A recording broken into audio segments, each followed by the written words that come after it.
Thanks for joining us on News Now at this time. Protest in Lagos.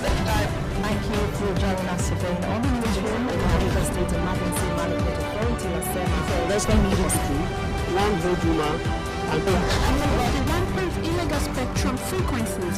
The banks took over the wheels on the Nigerian stock market today as sellers eased.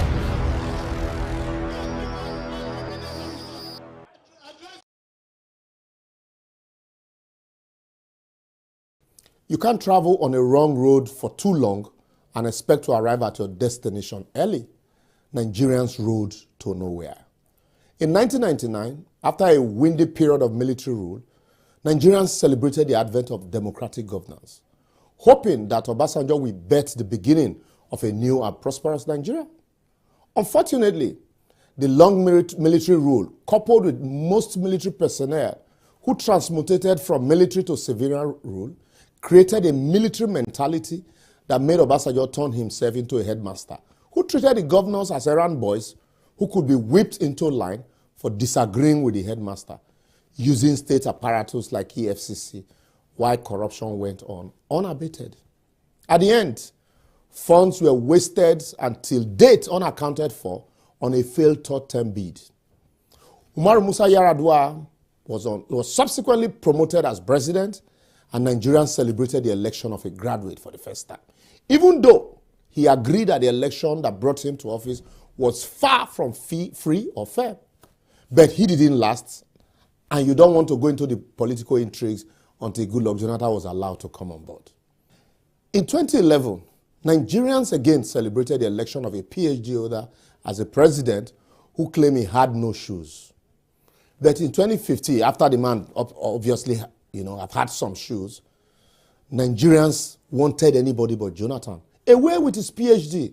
Even if it's a toilet paper certificate, we don't mind, they say. This ineptitude and incompetence was getting too much. But came Buhari, a retired general, with his anti-corruption stand and his mantra to fight insecurity to a standstill. And like others before him, promised to turn the state into the fastest growing economy in the world with massive infrastructure. Unfortunately today, Nigerians are rather leaving their own country massively as a result of insecurity, lack of basic infrastructure, inefficiency, ineptitude, and gross incompetence.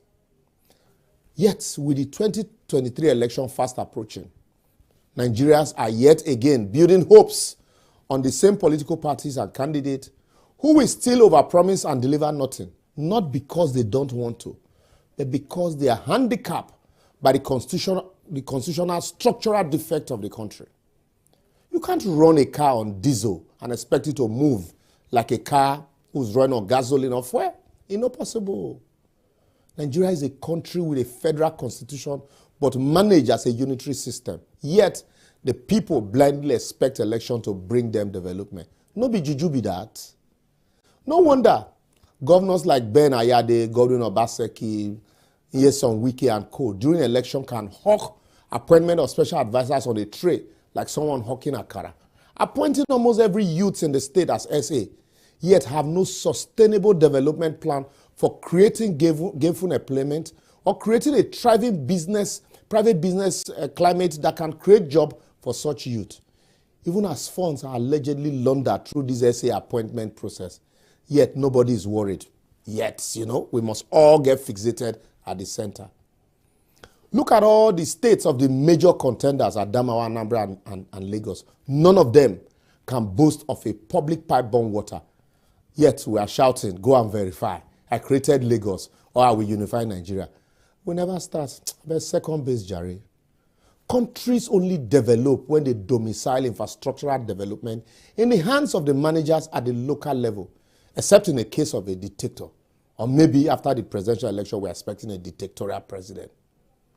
We have to create stronger federating units where the likes of Peter Obi can be free